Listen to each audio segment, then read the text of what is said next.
एक बार फिर से भोजपुरी सुपरस्टार खेसारी की पत्नी चंदा देवी काजल राघवानी को लेकर बोल गईं खेसारी लाल यादव से ऐसी बातें, जिसको सुनने के बाद तो काजल राघवानी इग्नोर करती नजर आई। लेकिन वहीं चंदा देवी की सारी बात सुनकर तो खेसारी के होश उड़ गए। यानी कि सच कहूं तो खेसारी लाल यादव अपनी पत्नी चंदा देवी पे काफी ज्यादा भड़क गए हैं। पहले तो वीडियो में आगे बढ़े उससे पहले वीडियो को लाइक कर लीजिए और चैनल को सब्सक्राइब कर दीजिए। तो चंदा देवी आजकल काजल राघवानी और खेसारी की बढ़ती नजदीकियां से एक बार फिर से काजल राघवानी के पास चंदा देवी खेसारी से काफी तीखी बातें करने लगी हैं और काजल राघवानी को तो फिर से देखना नहीं चाहती हैं चंदा देवी। यह खेसारी से भी नफरत करने लगी हैं चंदा देवी और आप सब इस तस्वीर के जरिए देख सकते हैं।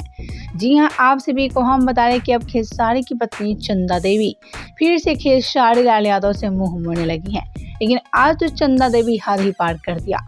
जी हां, चंदा ने काजल राघवानी के बाद खेसारी पे काफी बड़ा आरोप लगा दिया। जी हां, चंदा देवी ने कहा कि खेसारी तो मतलबी हैं। खेसारी भोजपुरी में स्टारडम पाने के लिए मुझे भी छोड़ सकते हैं, क्योंकि काजल राघवानी के साथ जहां खेसारी लाल यादव पूरे 3 साल के बाद क्लोज आए, तो वहीं चंदा देवी ये सब देखकर काफी ज्यादा भड़क गई हैं। चंदा देवी नहीं चाहती हैं कि खेसारी लाल यादव उनको छोड़कर किसी अन्य अभिनेत्री के पास करीब जाए।